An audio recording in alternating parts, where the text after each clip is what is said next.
Okay, I think we can start. Good morning, good afternoon, or good evening, everyone. Thank you for joining us today. Welcome to this Private Sector Development Research Network seminar on the topic of gender disparities in funding innovation.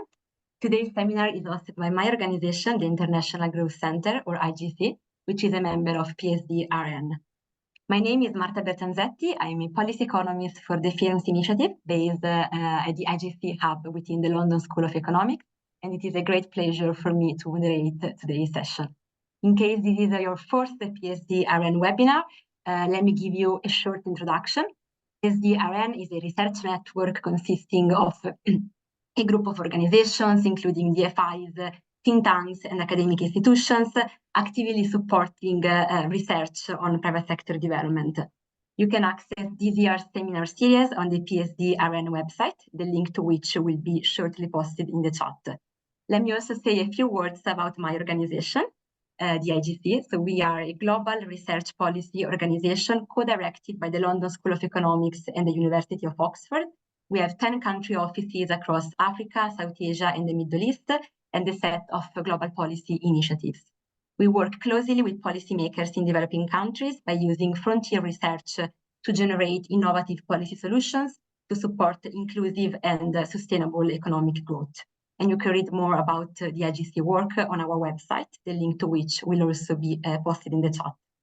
I am very honored to be joined today by Amisha Miller. Amisha is Assistant Professor of Management and Organization at NYU Stern School of Business. Her research interests primarily focus on how organizations evaluate entrepreneurial potential, paying special attention to the implications for inclusivity and inequality. Amisha research has been published in Organization Science, featured by Forbes, and has received awards from the Academy of Management, Strategic Management Society, and Industry Studies Association. Today, she will be speaking about her research on the critical role investment organizations can play in both producing and reducing gender disparities in funding innovation. Specifically, Amisha and her co-authors explored the effect of changing investors' evaluation frameworks on gender disparities in funding in investment decisions. The research was co-founded by the SGB Evidence Fund, which is a joint initiative of the IGC and ANDI, the Aspen Network of Development Entrepreneurs. The Evidence Fund facilitates researcher-practitioner collaboration and commission research to understand the most effective way to support small and growing businesses. Before I pass the word to Amisha, just a bit of housekeeping. All attendees have been muted to minimize background noise. If you have any questions, please post them in the Q&A box at the bottom of your screen, and I kindly encourage you to always include your name and organizational affiliation along with the question. Amisha's presentation will last around 40 minutes, and it will be followed by a 15-minute Q&A session. Lastly, for your information, we are recording today's session, and the recording will be made available on both the IGC and PSDRN website. And now, without any further delay, the floor is all yours, Amisha. Thank you. Thanks so much, Marta, and thank you for having me, everybody, and for coming on Friday, right? So we're close to the end of the week. I'm pleased that you're all still here and engaging. I'm just going to share my screen. Hopefully this will work. It did earlier. So hopefully you're seeing the slides. I'm Amisha. As Marta said, I'm from NYU.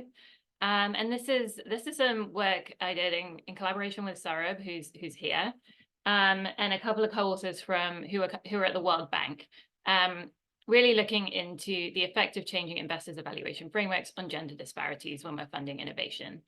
We call that asking better questions, and we have to thank all of the funders at the bottom, including the Small and Growing Business Evidence Fund, who was one of the first funders of this work. So here's the empirical problem that I think if you're on this call, you've probably already heard of. There are gender disparities in how investments are made. So one statistic is that less than 12% of funded ventures have a woman on the founding team. This kind of disparity has been talked about at length in the media. There are stories about VC firms, there are stories about accelerators not being diverse and not making investments into diverse populations. What we know from the academic side is that startups with female founders are valued lower than startups with all male teams. And that's true even when the startup is similar or identical in lab experiments. And this has implications for which firms grow, the direction of innovation. So innovation tends to skew towards male users rather than female users. And it determines how resources are allocated within economies. And some investment organizations are aware of this. So limited partners, I'm sure if you're working with GFIs, you've had this conversation, are investing $4.8 billion in diversity strategies. And that happened just between 2018 and 2019. These discussions are ongoing. Some people are investing more, some are pulling back. We'll see what happens in the future. So I just want to be clear about what we're talking about. There are many causes of gender disparities in investments. You can think about things from the founder side, like the founder education. Some men may have more science or technical backgrounds compared to women who may have less statistically. There's lots of things that could be going on with the founder pipeline. Another really important thing that's been studied a lot in management is this idea that founder networks and investor networks look very different. So investors tend to be white male elites, and have been for the last few years. Networks tend to be homophilous, so people network with people like themselves. And that means that lots of women on the kind of outskirts of these networks kind of never get into them and never get access to investment. We're not going to be talking about those two things right now. What we're going to be focusing on is a third cause or third potential cause, which is how investors evaluate startups. And that's where we'll be focusing in this presentation. So we know that what investors evaluate and how could produce gender disparities, and that's what we're going to explore in this study. So investors, when you talk to them, they say they evaluate using startup criteria. So that will be something like the team or the market size, traction in the market, things like that.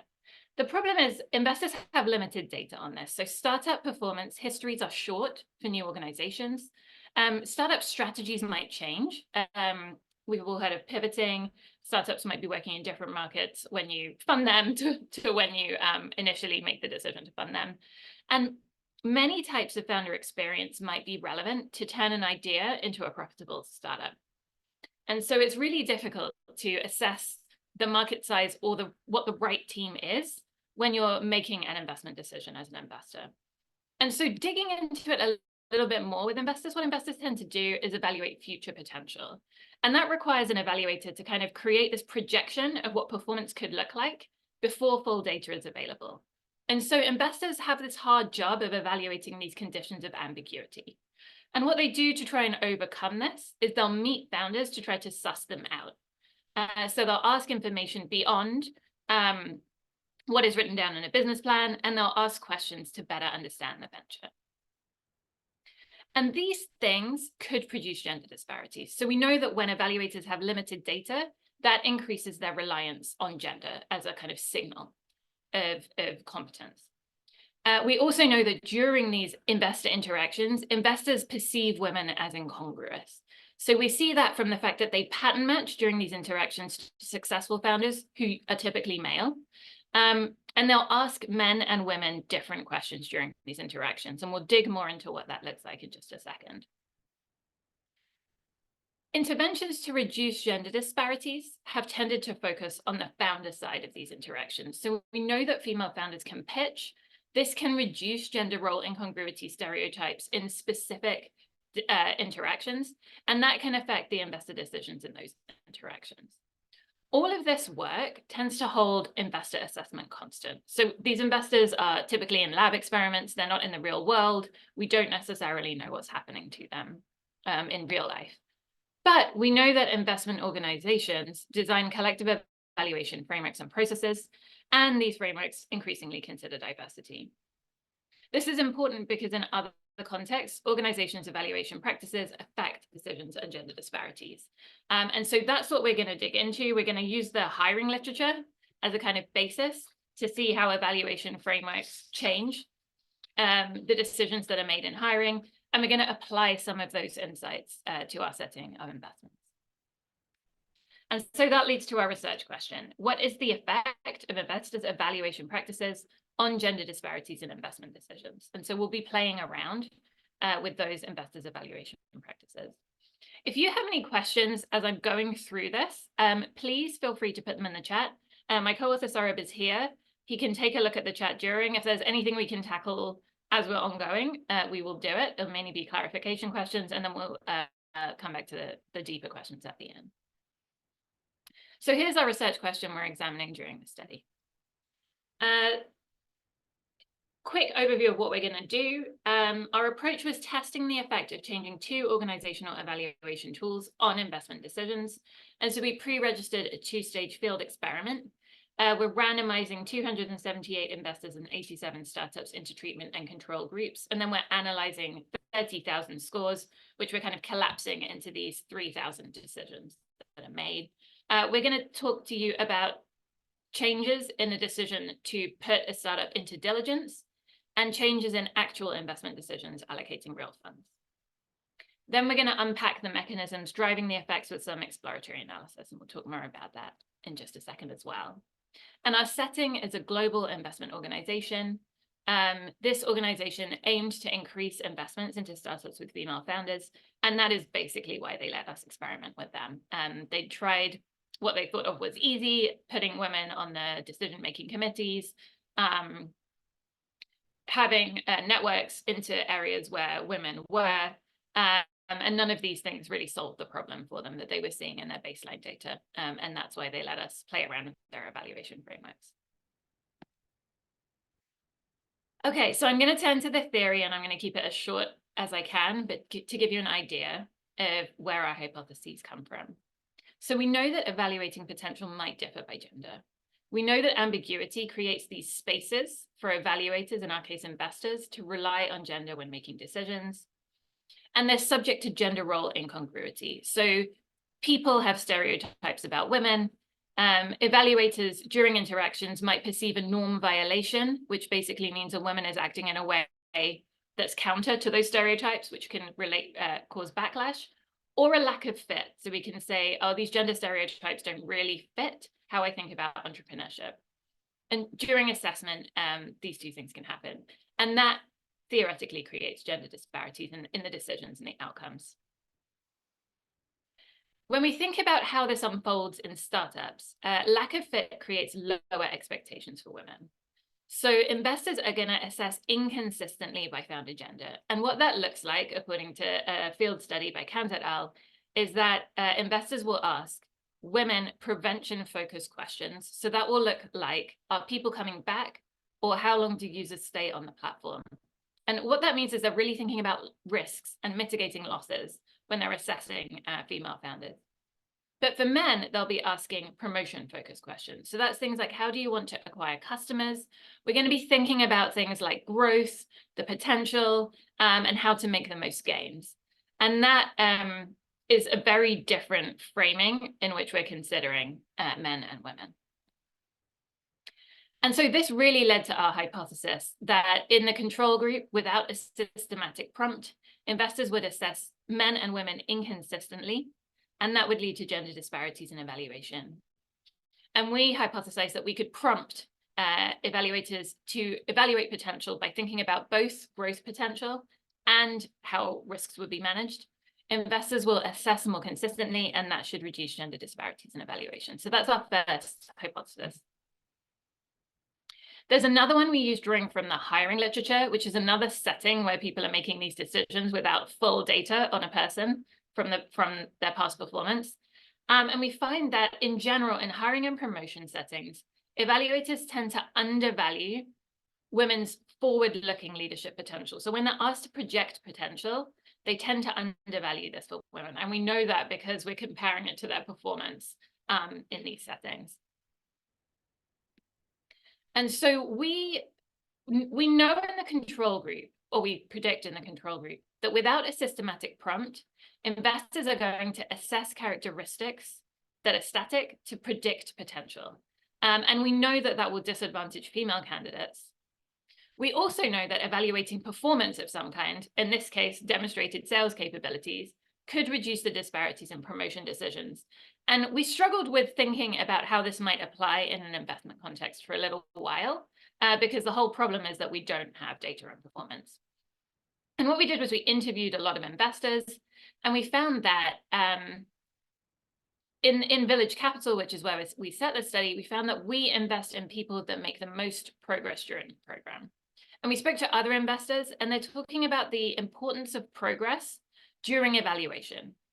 During the time that they're assessing someone, they can assess progress, and that leads them to have a better idea of a startup's potential.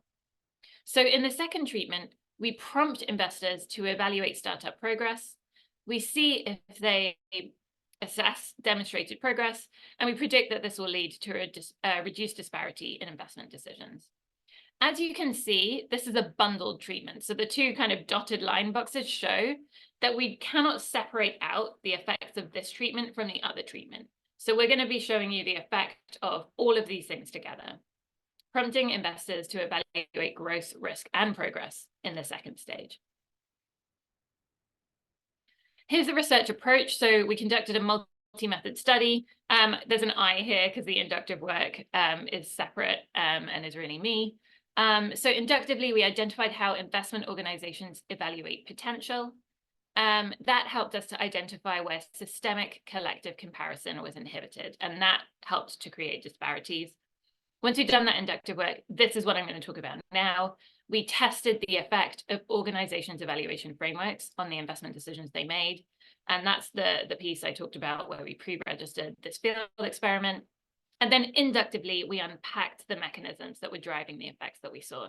So we have investor comments on surveys, which we're going to analyze.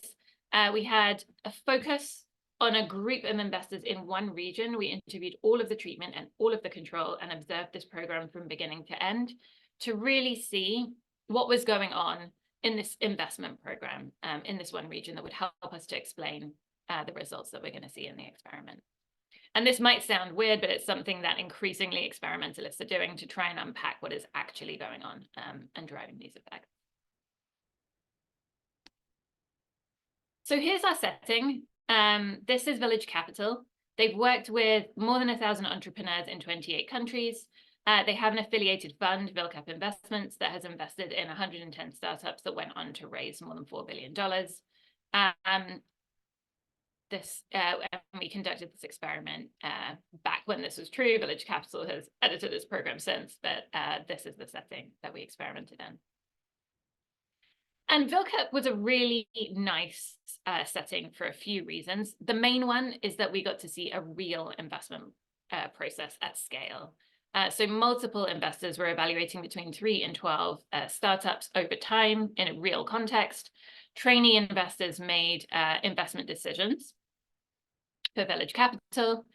And then professional investors met startups during the investment program and can opt to invest afterwards. And we're going to use them too. The other thing that's nice is that we have similar startups in the setting. So they're from a similar industry and they're similarly qualified. They're all pre-screened. Every investor also stated and was pre-screened that they were interested in investing in this kind of startup. And as I mentioned before, Village Capital aimed to increase investment into startups with female founders. So 30% of its startups had a female founder. And Vilcap noted in baseline analyses that there was a negative effect of having a female founder on being likely to get investment when you controlled for a bunch of other characteristics. So we conducted a randomized control trial and experiment across 8 programs in 4 geographies. We've got 2 experimental phases, which I'll talk through next. A lot of investor startup scores, which is going to be our unit of analysis. And we did this across 4 regions. The nice thing about this setting, again, was that we have these real world conditions, which is really helpful to generalize results and to talk about where they generalize.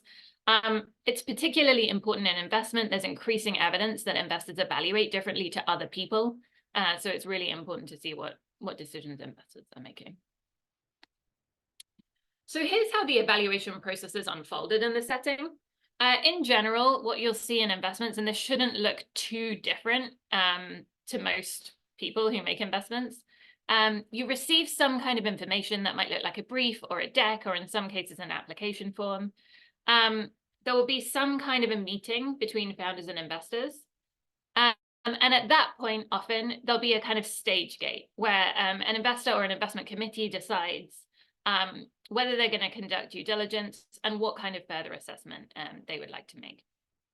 And then over time, During the diligencing process, investors and startups tend to re-meet, and investors will evaluate using an organizational framework of some sort that fits what the fund they work for wants, and they'll make an investment decision. They'll decide whether to invest funds and how much to invest. And so we see this unfolding in Village Capital with two populations. First, with professional investors, they're embedded in varied organizations, and we know kind of who they work for, we ask them. They'll receive a venture overview, which is a one-pager on every startup they meet. They meet 3 founders separately for about 30 minutes each, and then they evaluate startups in a survey. So they say, yes, I want to talk to this startup again. And in the case they say that, Village Capital will send the feedback to the startup and try and set up a meeting for them. With the trainee investors, Village Capital have this weird thing where they train investors to make decisions for them. We can talk more about that afterwards. We ran a lot of robustness checks to see if these people were making similar decisions to kind of real professional investors. They receive a venture overview as well. They meet about 10 founders for 30 minutes, and in this case, it's in a public meeting. Then they evaluate startups similarly to the professionals. And what's interesting about this group and why we opted to work with them is that after that, we get to see them making multiple evaluation decisions using VilCap's criteria and score startups on a varied range of attributes over time. So in the first phase of our experiment, we randomized professional investors into treatment and control surveys by Qualtrics.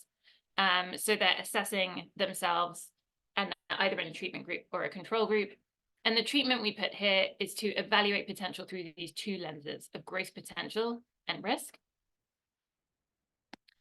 And with the trainee investors, we randomize them at the beginning. So trainee investors are either in the control group or the treatment group. They get the same phase 1 treatment. And then in phase 2, we continue to treat them and we ask them to evaluate potential through the demonstrated progress they see over time. And so we're able to test the whole thing with these trainee investors. These trainee investors are going to be stratified by gender, region, and subsector expertise, just to make sure we have similar types of people in the treatment and control groups. And so now I'm going to get onto the kind of what happened and the results, which is good because we won 20 minutes for those. So here's a data overview. I'm not going to take you through all of the tables, but the paper is available online and we can point you to that if you have more questions. But what's important is that our unit of analysis is the investor startup. And the treatment we're looking at here is the growth potential and risk treatment.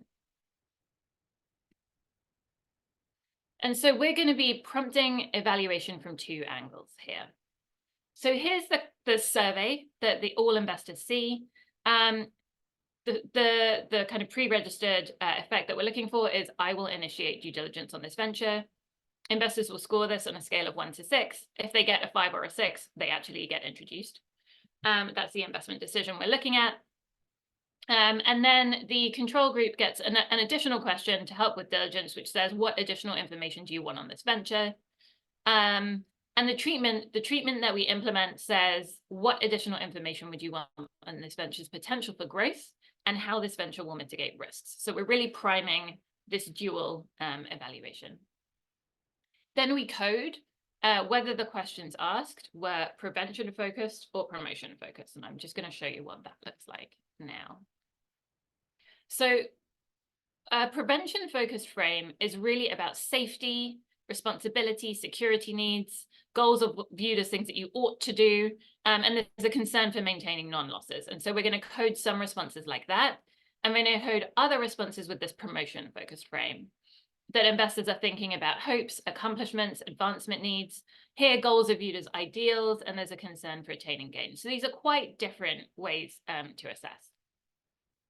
And here's what it looks like for the male founder of a platform startup that used mobile technology to connect handymen with work opportunities. So a promotion-focused frame would look like, hey, can I see a marketing plan that clearly highlights the marketing strategies? And a prevention-focused frame will look like, hey, how is the company going to manage delays in payments in case you decide to partner with the county or national government? So both of these are questions about how the company is going to expand to national government in this case, but one of them is really focused on the marketing strategies that are going to be employed, and the other one is focusing on delays and risk. And what we're going to do is code each assessment as either a 1 or a 0. So if it's only promotion, we'll code it as a 1. If it's only prevention, we'll code it as a 0. And if they ask 2 things or really use these 2 lenses, we're going to code it as a 0.5. And so that's how it's going to end up looking. So here's kind of how the data ends up looking. This is a balance check. So you can see the types of investors that we have by region. You'll see the sample that we have. We have more professional investors than trainee.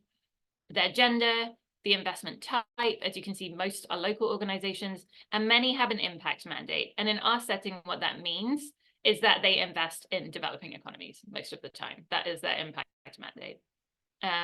Every once in a while, you'll get something different, but most of the time it's focus on Africa or focus on India. And then you look at our treatment and control check, and you can see there's nothing really popping here that's very concerning. Differences in the treatment and control group, but we will put these variables into, as we'll use them as controls as well, and you'll see with and without what difference the controls make. But we're happy that the sample was balanced before treatment and control. And so what's going on, investor characteristics really shouldn't be the difference, driving any difference between control and treatment results. And so here are the results. We found that prompting evaluation from these 2 angles of risk and growth reduced gender disparities in evaluation. So when investors said, I would initiate due diligence on this venture, in the control group, you have them on the left. So the control group, the blue bar is for startups with all male teams, and the red bar is for startups with female founders. And on the left, what you can see is a difference. So startups with all male teams are rated higher than startups with female founders, and this difference is significant. And when you flip over to the treatment group, you can see that that difference reduces. So our treated investors thinking about evaluation from 2 angles are more likely to rate men and women the same. And in Village Capital itself, this is important. More startups with female founders actually went through to the next phase of diligence, and fewer startups with all male teams went through to the next phase of diligence. So this was meaningful. It had a meaningful impact on the decisions that were made. Then we dug into, did we change assessment? And what you're going to see here is that the assessment does change, but not necessarily as we predicted. So in the control group on the left, you can see that the male founder and the female founder are actually being asked a similar percentage of promotion-focused questions. So everybody's being asked more promotion-focused questions in the control group. And then you can see a shift. And it looks like men are being scrutinized more in the treatment group. Men and women are both being scrutinized more, but the difference is significant for startups led by men, not startups led by women. And what we're going to see here is we're going to break it down into what happened with promotion and what happened with prevention. And what you can see here, which is interesting, is that investors are beginning to assess promotion more for everybody in the treatment group, as well as prevention more for everybody in the treatment group. And these effects are stronger for startups with male founders than for startups with female founders, although they're important for everybody. And so our hypothesis wasn't quite right. We thought there was going to be an imbalance in the control group, which we would resolve in the treated group. And instead, what we found is that treated investors scrutinized all startups significantly more in the treatment group. And this was particularly true for all male teams and particularly true for when they were assessing risks. And so we really think that this shift that we saw in the score was driven not by the fact that investors were assessing necessarily very different things for men and women, but that when they are asked to think about growth and risk, they begin to scrutinize all startups more. And that works out better for startups with a female founder than it did for startups with a male founder, or all male teams. This is the empirical specification. I'm not going to spend too long on the kind of technicalities of this, but it's a very simple one. We have the score as our dependent variable. Then we've got female, the treatment an interaction between the treatment, and that's what we're going to care about, and a few controls on here. And we're going to show you the results of an ordered logit, but if we run this in different ways, we get the same results.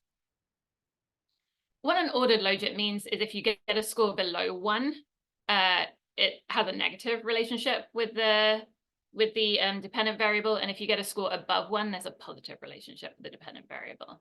And so what we see here is that female founders in general are going to do worse in investment decisions, but when we apply the treatment, female founders do better, and that difference disappears.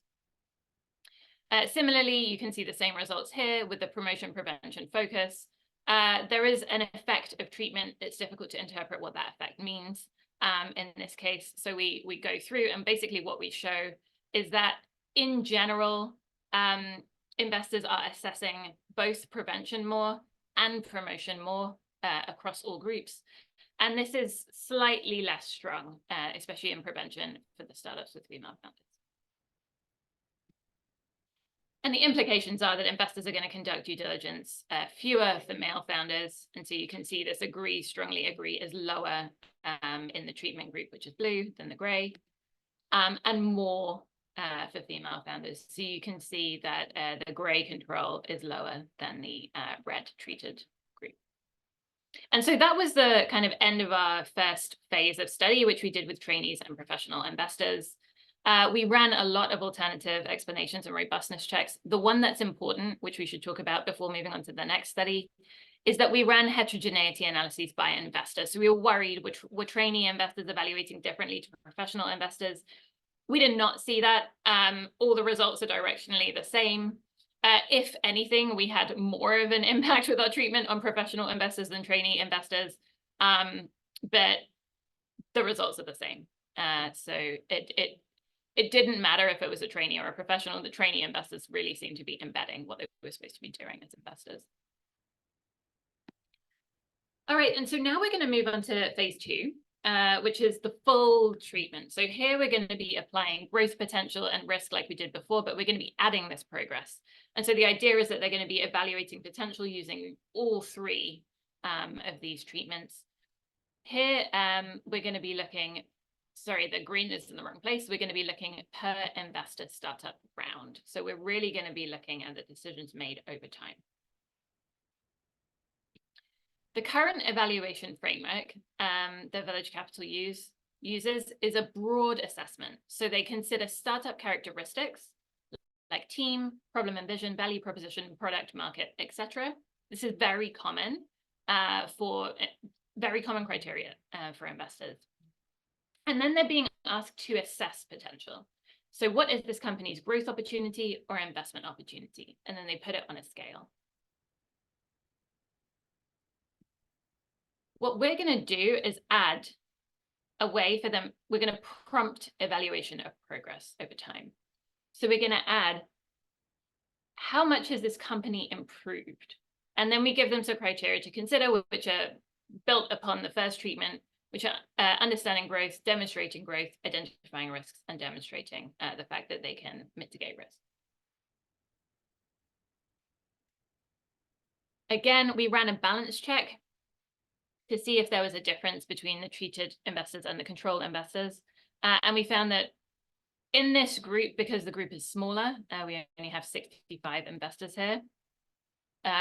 We do have a little, nothing significantly imbalanced, but we have some imbalance here. So you can see that companies are slightly larger in the treatment groups than the control group by the looks of things. What we're going to do is control for all of these characteristics, and we'll show you the results with and without those characteristics. They will hold, so they are the same, but it's something we decided to check. So here's the empirical specification, and it looks like the other one. So you've got the dependent variable, which is the score, the female, the treated, the interaction, and some controls. What is important here is that this is an ANCOVA regression. And so we put the score from the first round where the first treatment was applied here. And so what you're going to see is the difference between the score when we were just assessing growth and risk and the score over time when we're assessing growth, risk, and potential as well. And so what you should be able to see is a difference in what is happening to the score over time. The reason we did this is because it increases our statistical power, and we had a small sample because we traded that off for real investments. And it's also a really nice way to look at like what actually happens when you add potential. Okay, and our evaluating potential framework reduced gender disparities again. So this is a normal regression. So anything that's negative has a negative relationship with the score, and anything that's positive has a positive relationship with the score.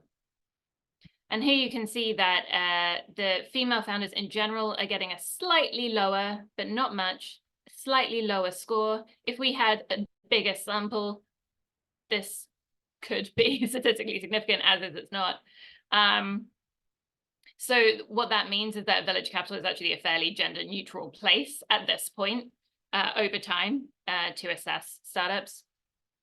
We find that when we apply our treatments, the score in general goes down for everybody, but it increases for startups with female founders. And that is enough of an increase to push startups up by a rank. And in this setting, if you are a startup in rank 1 or rank 2, you will get investment. So this is an important and meaningful shift in a real investment decision. Here you can see the difference in going up by 0.3 can take you from rank 2 to rank from rank 3 to rank 2, and that will get you investment. And how does this look graphically over time? Basically, what happened with the control investors, and that's what I'm showing you now, is that we see a slight reduction in gender disparities. So on the left-hand side, you can see what's going on with men. The 0.12, men are getting above the average score, and that's slowly coming down over time to 0.07 above the score. So they're still getting some kind of benefit. The all-male teams are assessed to be better than the teams with female founders. And you can see that within the control group, we're moving towards the middle, but we don't see the difference disappear. And here's what happens with the treatment group. Men are preferred in the treatment group at the beginning of this assessment. They're slightly preferred, but that preference disappears. And with the female founders, what we see is their scores increase over time. So the male founder scores are going down over time, and the startups with female founder scores are going up over time. And so then we tried to unpack why this might be happening. And we found that investors using our framework were more likely to assess dynamically. So in interviews, and we triangulated this with observations as well, in interviews, we asked investors, how did you decide to give a startup a high score? And some of them assessed statically. So they said, I gave this company a top score. I really like the solution. It has potential for scaling. I was impressed with the team and their business model. So they're really thinking about particular aspects of the company and then imagining a potential for scale. Other investors would say things like, the question is, have you seen improvement during the program? When she's answering questions, she's answering better. They're improving and changing. And what we found is that the control investors were much more likely to assess static competence, and the treatment investors were much more likely to assess dynamic competence. And we see a similar result in a graph as well, which I'm not going to go into, but statistically, treated investors are more likely to assess using improvement than control investors. And this changed not how they thought about the team, but also how they thought about the venture. So over time, investors scored startups with female founders higher on their investor exit and on their product. And what's interesting about this is that the product does not change during the time of this process. So that's an interesting finding. But basically, it's changing how investors are thinking about the venture. We've got more alternative explanations here. I'm not going to dig too much into them, but we can if you have questions. And so here's the summary of the results. We designed an evaluation framework to evaluate startup potential more systematically. We prompted investors to evaluate potential by thinking about growth potential, risk mitigation, and demonstrated progress during evaluation. And that significantly affected gender disparities in investment decisions. Treated investors scrutinized more, gave less benefit of the doubt, and investors assessed potential dynamically. And both of those led to better investment decisions for startups with female founders. The limitations we have, this is a bundled treatment, so I cannot tell you what happens if you assess dynamically without also thinking about growth and risk. A really important one is that this is a motivated organization. It already had structured evaluation frameworks in place, which not every organization does. And so we know it works there, but we're not sure if it works in other places. We looked at investments by gender. We did not consider how these types of treatments might work in other disparities. So you can think about race disparities, you can think about country disparities. There's lots of things you can think about here. And we cannot assess very long-term effects, although we are tracing what investments are going to look like over time for these groups. Policy implications. This is really similar. How investment organizations design evaluation frameworks really affects what happens by gender. Evaluating potential with less ambiguity is a new policy lever that policymakers can think about, in addition to bias training, hiring investors, monitoring startups, the stuff we talk about and think about. We can encourage individual investors to apply the benefit of the doubt more equally by founder gender and still preserve investors' discretion to ask questions. Here is a toolkit if you're interested in finding out more. I think the link's already gone out, but if you want to click on it, you can. And this is where we have implementation guides for investors and accelerators. And we also have some recommendations for DFIs, governments, and limited partners who are interested in investing in these groups. We can talk more about that if you have any questions about them too. And thank you. Here's the World Bank working paper. And if you'd like to get in contact with any of us, I'm Amisha Miller at the top. Saurabh is also here. And Natalie Botero is our Village Capital partner. And she can talk a lot more about what it means to work with us and how we were great and sometimes very annoying to her, I'm sure. Thanks so much. Thank you so much, Amisha. Thank you for this great presentation. I must say this is one of my absolute favorites among all the studies we have commissioned through the SGB Evidence Fund, and the collaboration with the Village Capital really embodies our mission to ensuring that research evidence inform practice within the entrepreneurial ecosystem. So thank you very much. So let's move on to the Q&A question. So maybe we can start with this one. In slide 45, so maybe if you want to just thank you very much. So you mentioned that this course overall decrease, but significantly increase for female startups. Yeah. And what are your thoughts on why this course decrease and what are the implications for that?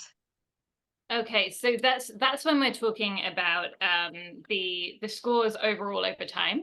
And the scores decrease overall. Yeah, so that's something we found true across all startups in this setting, is that generally in the beginning, the first score that investors give is always very positive.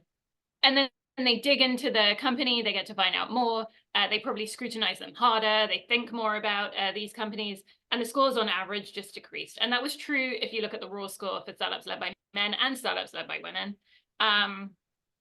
What we're really playing with is, does it decrease less for startups led by women? And we find that yes, it does. So we thought we've been thinking about this a little bit. Like why do investors get harsher is essentially the question. And it's actually fairly common in hiring processes as well, that at the beginning people tend to be more generous, we'll let more people through, and we're kind of impressed by everybody. And then as the bar gets higher, as we really get more and more worried about, are we actually going to give this person money? Are we actually going to employ this person? Scores tend to get lower over time. And that's what we see happening in the main effect. Yeah, thank you. Thank you. Makes sense. Maybe would you mind elaborate more about the professional investors versus the trainees investors and the difference and the implication for your experiment, as you mentioned early on? Sure. So we were originally only thinking about experimenting with these trainee investors, and then we realized actually we have access to all of these professional investors as well in this setting, and we should definitely use them because they're more like real investors. And so it was kind of like a bonus to have them. So the professional investors are investors from other accelerators programs in the area. So sometimes some of these startups, I don't know if you've seen this in your work, but especially now in difficult times to get funding, some of these startups are actually getting funding from angels and then going back to accelerators to kind of bridge fund themselves for time. So we had some accelerators in there, we had some angel investors, we had people working for formal angel organizations, we had impact investors that I would consider impact from real impact funds that have triple bottom lines. And then we had some professional local investors as well, who were more like early stage. They were VC firms, but they were investing in early stage. So those are the professionals. In terms of the trainees, we don't front end this in the study, but it is in the paper. Village Capital trains entrepreneurs who are local to make their investment decisions for them. And so we ran a lot of, the idea behind this is that local entrepreneurs know more about local markets than investors in far off locations. So we should trust local entrepreneurs to make this decision more than we should trust someone sitting in Washington, D.C. in their case.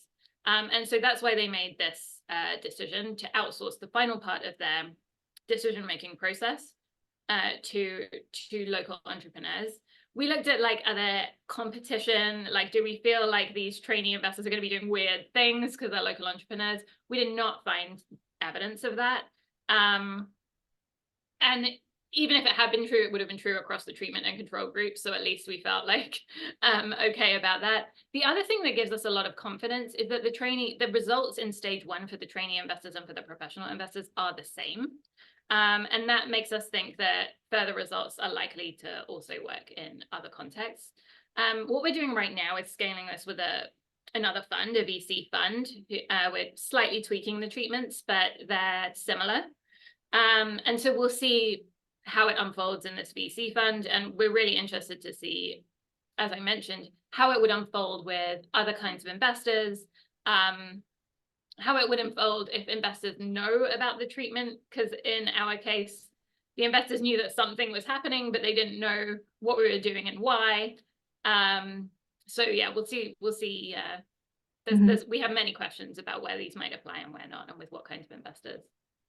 Thank you. So we can say that this is also this trainee investor is part of a sort of localization ownership effort from Village Capital to make sure that local investors are involved in the process versus professional international investors. And also this makes me think about follow-up questions on perhaps the design. So knowing that we have contextual limitations, meaning so we how can we say this? There are plans, so there are like the Village Capital already had evaluation frameworks in place and was open to adjusting them to address gender disparities. So are there like plans specifically to expand the study to assess the condition under which the intervention results would remain valid? And what are the main challenges that you would anticipate in scaling up the intervention to check for this? Yeah.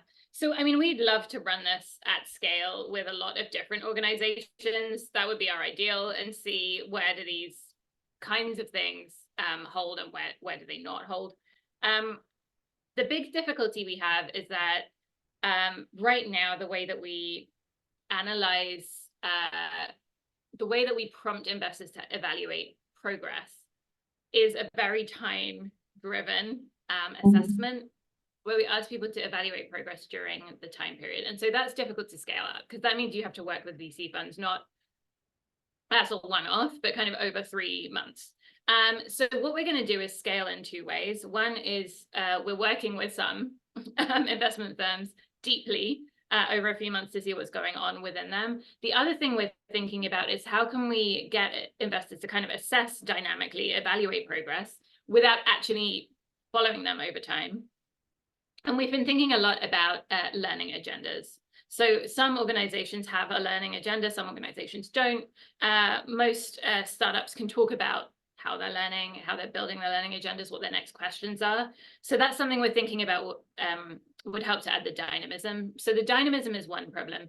The other difficulty in scaling up is that we really need an organization that's willing to change how they're making investment decisions. And so there has to be a reason for that. So Village Capital's reason for that was, well, we really want to get more women into our pipeline. We know that this is an issue for us. With other organizations, we could talk about, this could be good for gender, this could be good for all kinds of disparities, we don't know. So like you could think evaluating growth, risk, and progress, or dynamically, could be good for race disparities, it could be good for regional disparities, it could be good for any kind of disparity you can think of, because it's really focusing investors on evaluating potential rather than kind of thinking about other things. So that's how we think it could scale, and it would be good, but you need an organization to kind of be willing to try it. Right. And we've talked about, can we like enforce this on organizations? And I don't know. The investors that were professional did not opt in to this treatment. They knew that we were doing some evaluation. They had to say, yeah, sure, you can use this for academic research. They saw the IRB kind of disclosure. But we were allowed to blind the treatment. So they didn't know what we were researching in the treatment or the control group. And so to some extent, that suggests that we can blind investors to this treatment. They don't know what's going on, and it's still effective. So it's possible that if there is an organization that can change evaluation frameworks and the investor doesn't know about it, it would still be effective, we think. So that's a plus for scaling it. Yeah, and then I think the other thing is it's like changing an evaluation process is something that an organization really has to buy into. It's not kind of something you can do one-off. It's also choosing to run a training is less kind of core to an investment organization's business than choosing to change their framework. So that's another thing that's kind of a barrier to scaling this. And so you'd really have to get an organization that's interested in doing this with you. Absolutely, yeah, makes sense. And a follow-up questions in terms of dynamism that you have spoken about. So they're asking if incentive-wise, was it difficult to nudge investors to evaluate progress dynamically, as this implies collecting data over time, as opposed to simply look at static potential with information that investors already have access to? Yeah. So I think what I found in the inductive work, in that I interviewed 95 investors from a wide range of different organizations. What's interesting is that in really uncertain contexts, like very emerging markets, like if you think about Pakistan, which does not have very many VC investors right now, the investors in those contexts are already doing this because it's the only way they can really assess whether someone can make progress is by seeing them do it or not. Whereas in, I don't know, the US or other contexts where investment is more common, you can kind of see, like, have they made progress since the last time, or like, since they were in Techstars, have they made progress on this thing? So it's easier to evaluate in the US than it is in some contexts. So we had a bit of pushback even from Village Capital on whether Village Capital can apply this in their own processes. In the pre-selection to get into this final investment phase. And I think what we found is that in most cases, there is a time in which you get some kind of information through. There's a delay before you have your final interview, usually. And that's a time at which you can ask someone what has changed during the time you've met them. So there is pushback. It's more difficult, but it is possible to apply. The other piece of feedback we got from a VC fund we're working with now, and I think it's a very fair piece of feedback, is that when you're evaluating progress over the time you've known someone, if you're evaluating them later and they manage to get a big client, it seems very unfair that during the 2 weeks that you're interviewing them, they managed to get a big client, and therefore we should include this in our evaluation criteria. And I asked them, but does it affect your evaluation if someone gets a really big client during the time you know them? And they said yes. So unofficially or informally, it does affect what's going on if someone gets a big client, but formally they didn't want to have it systematized in that way. And so we had a chat about, well, what is the difference between informal and formal, and isn't it just better to measure something like that? On this case, they decided they did not want to prime, and they're trying to actually get their investment committee to stop taking into consideration things like just signed a massive deal with Facebook. And so what we talked about was, okay, then you need to focus them on something else. And that something else in this organization was whether the startup had a plan for learning. And so we thought about a couple of questions they could ask during their investment process to say, like, what is the thing you're going to kind of experiment with next, or what's the next assumption you're going to test, is the language that they use, and how are you going to structure your organization so you can make changes based on these experiments. So that's how they're going to assess it. And that allows them to say, hey, this startup is ready to make dynamic progress, or this startup is not. Yes, very interesting. So I think, yeah, the progress one is a pushback. The risk and growth thing, most investors we've spoken to are like, yeah, sure, that makes sense. Like, Marta only asks risk questions and Amisha only asks potential questions. And sometimes Marta's not in the meeting and sometimes Amisha's not in the meeting. And then we like don't have a fair assessment process. And that one's easy for them to think about. Perfect, thank you. I think we have time for a couple more questions. So one question is, other studies have shown that increased gender diversity is associated with increased performance of an investment portfolio. To what extent can you test with your available data the impact of systematizing inquiry against the actual performance of the investor's portfolio? So can you start the question? Can you just repeat the beginning of that question? Yes, so like you have other studies have shown that increased gender diversity is associated with increased performance of an investment portfolio. So we're asking, to what extent can you test with the data that are available to you the impact of systematizing inquiry against the actual performance of this investment portfolio? So this one's a really difficult question for us because our assumption is that the evaluation processes that other investors are going to be using, other follow-on investors, are going to be similarly they're going to systematically disadvantage women as well. And so what we've been thinking about is, how can we trace these people, knowing that out there in the world, these startups with female founders are likely to be disadvantaged in some way. And so what we're planning on doing, we're going to trace all of the companies, but what we're really planning on doing is analyzing what happens to the all-male teams in both treatment and control groups.